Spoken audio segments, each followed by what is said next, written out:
I remember, even though it's been 54 years, but certain things in life you never forget. 16th December was a great day for us because what the Pakistanis did on the 25th of March 1971, they created one of the biggest human tragedies. They cracked down on the innocent, unarmed people of Bangladesh. For 23 years, there was a certain kind of misrule in Pakistan, which the East Pakistani people took time to realize, and there was agitation. India, in spite of their problems, they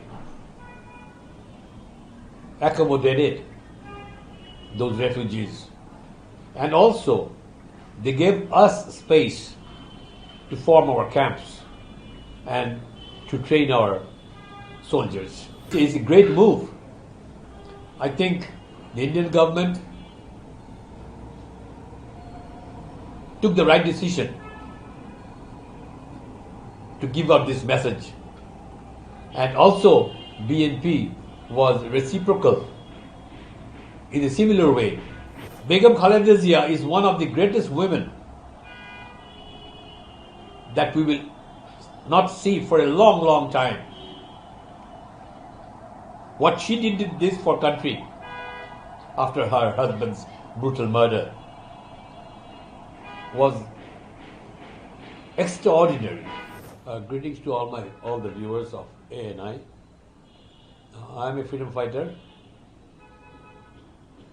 I fought for 9 months, and my eldest brother, he was 22 years old. He was a graduate in statistics from Dhaka University, and he joined the Bangladesh Army, and he joined the war, and he became a martyr on 20th November 1971, and he was given an award by the Bangladesh government as Bilateral.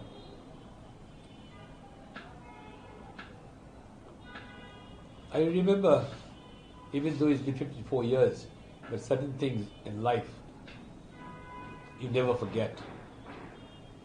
16th December was a great day for us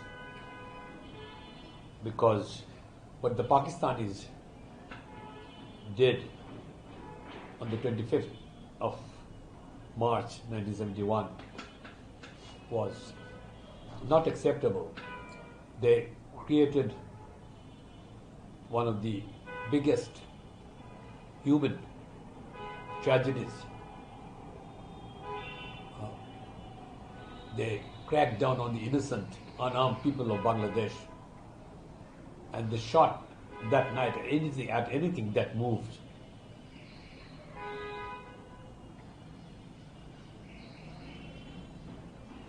Not only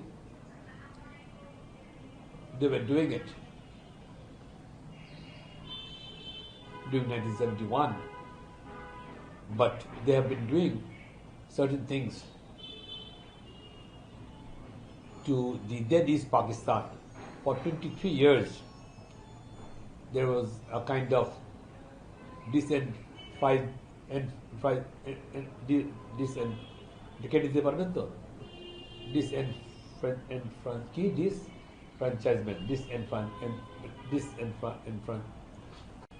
for 23 years, there was a certain kind of misrule in Pakistan, which the East Pakistani people took time to realize, and there was agitation. We knew that West Pakistani people, West Pakistani ruled, the government, they looked down on the people of East Pakistan, and they were investing through budget, government budget, more on the western side of Pakistan than on the eastern side. So these Pakistani people, they became a little agitated at what was happening. And in 1971, during the voting, they all voted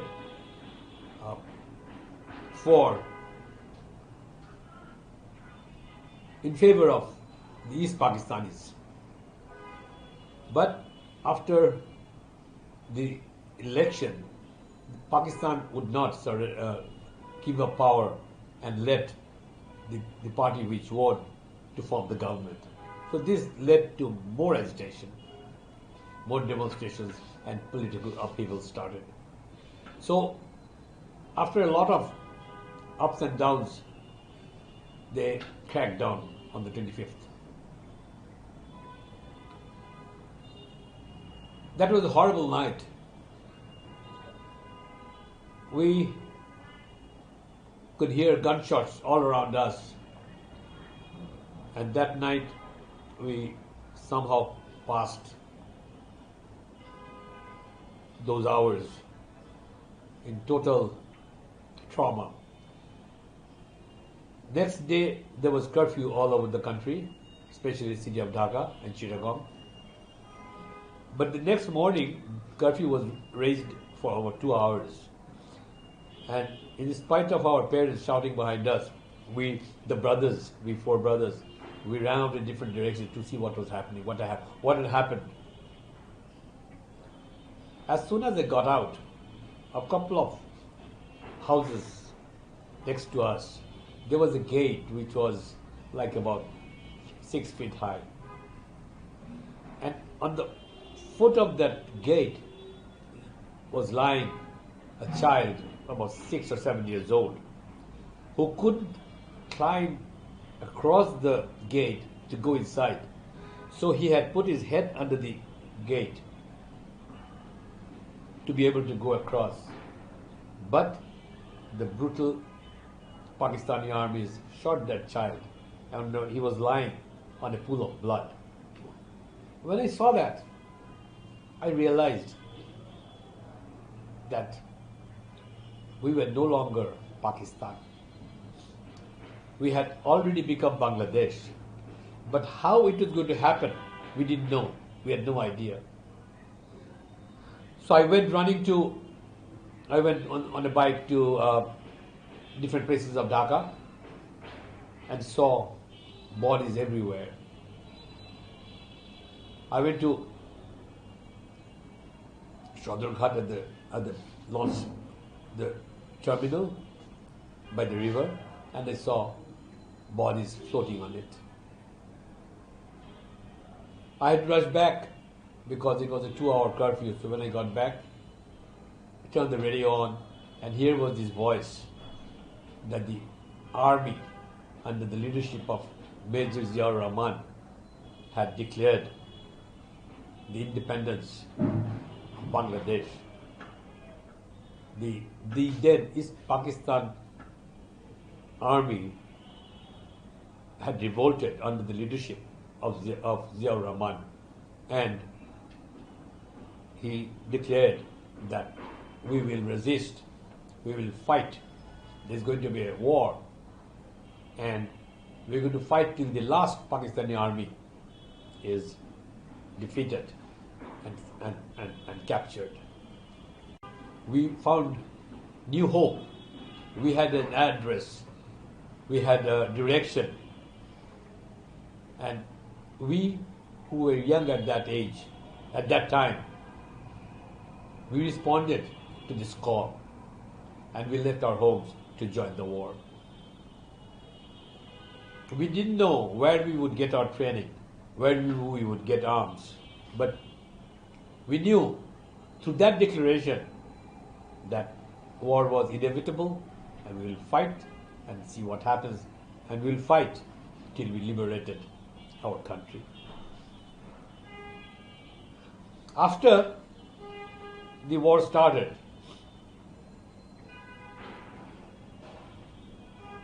there was a huge influx of refugees from the then East Pakistan into India. India, in spite of their problems, they accommodated those refugees, and also they gave us space to form our camps and to train our soldiers, our freedom fighters. Initially, we fought with our arms, which we captured from the Pakistani forces, which we captured from the police stations and elsewhere. And which the then East Pakistan Army carried with them. After our very initial and short training, we started coming back into the country, and so started guerrilla warfare, which lasted for 9 months. It would have been better if India had not started the war, declared war on Pakistan on the 3rd of December. We could have carved, and India, for different reasons, declared the war, and we got our independence and victory on the 16th of December 1971. Of course, it was a great day for us. It was a great win of the people of Bangladesh, and the support that we got from all over the world these 9 months was never shown anywhere before. The whole world was sympathetic towards the Bangladeshis, and they helped in any way they could. Even there were concerts in a lot of places to raise money for us. And that became very popular.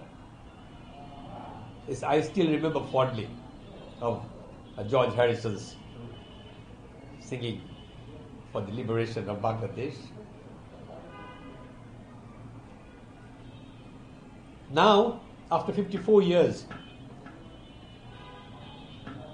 I rejoice the month of December and our day of independence, 16th of December. I wish that it could have been a little different. I wish Prime Minister Narendra Modi has sent a message to former Bangladesh's Prime Minister Begum Khaleda Zia, wishing her early recovery. And BNP has responded by expressing gratitude to Modi. How positive it is such a country for bilateral relations? Well, it's a great move. I think the Indian government took the right decision to give out this message. And also, BNP was reciprocal in a similar way with gratitude. Yes, Begum Khaleda Zia is one of the greatest women that we will not see for a long, long time. What she did this for country after her husband's brutal murder was extraordinary. From a housewife, she became a politician, and through her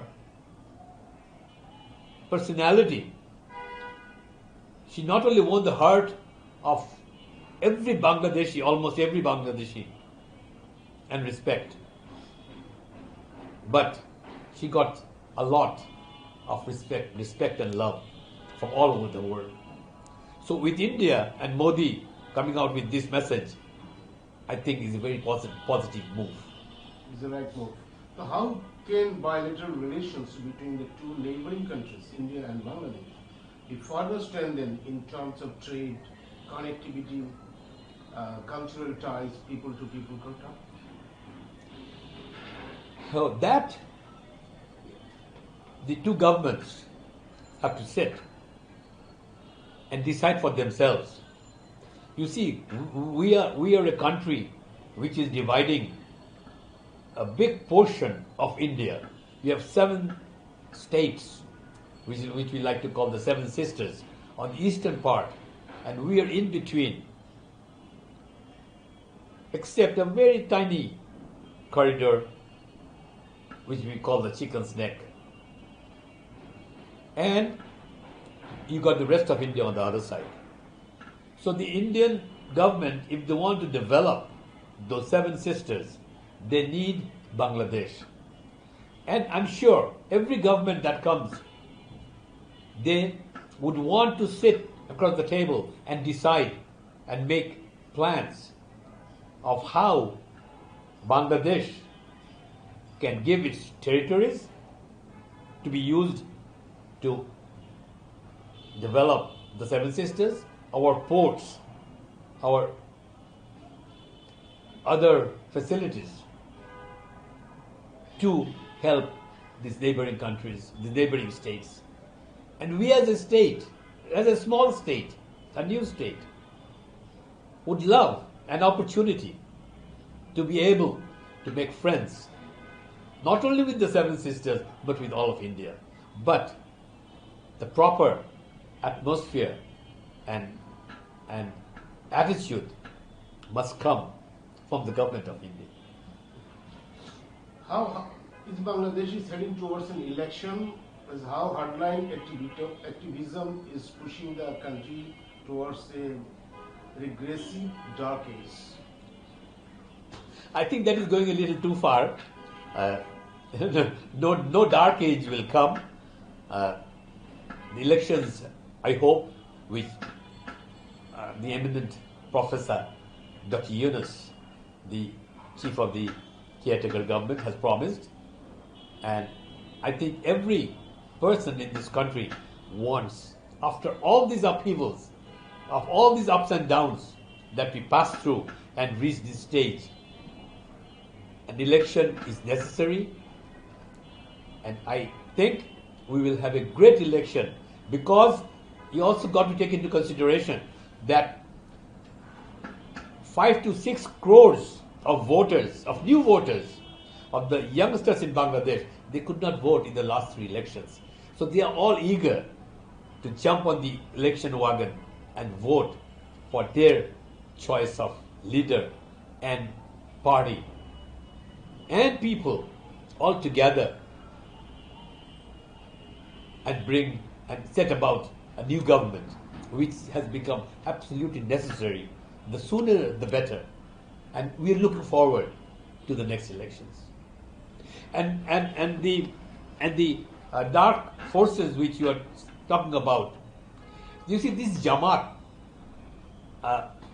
they lost to us in 71, and we allowed them to stay in this country. And also we gave their party a recognition to be able to take part in the elections in a democratic way. But if they think that they're going to use religion falsely and do everything that they did in 71, then it's not going to be good for them. They fought against us, they didn't believe in Bangladesh, they killed us, they brutalized us, they raped our mothers and sisters and gave our mothers and sisters to be raped by the Pakistanis. This, the people know, and they're using religion to go and disturb the harmony among the people. This will not work. This will not work. And all we need is an election. And the people of Bangladesh, every time they vote for the right people. And we don't care who comes to power. We want a free and fair election.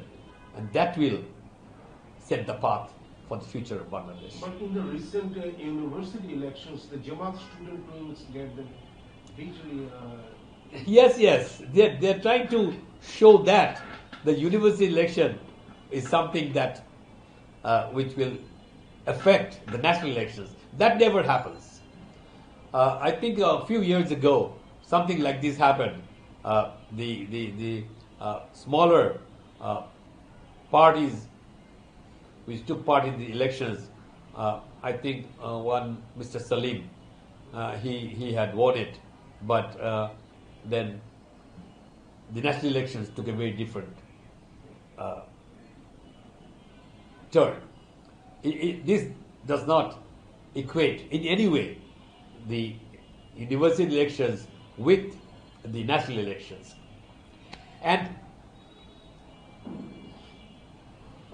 even the university elections, there's a lot of misconception, because a lot of Shibir people, they joined Awami League during those months and took part with Chhatro League to maim and disturb and cause harm to the people who were demonstrating against the misrule of Hasina. And those same people, like, they took off their helmets, and in the July-August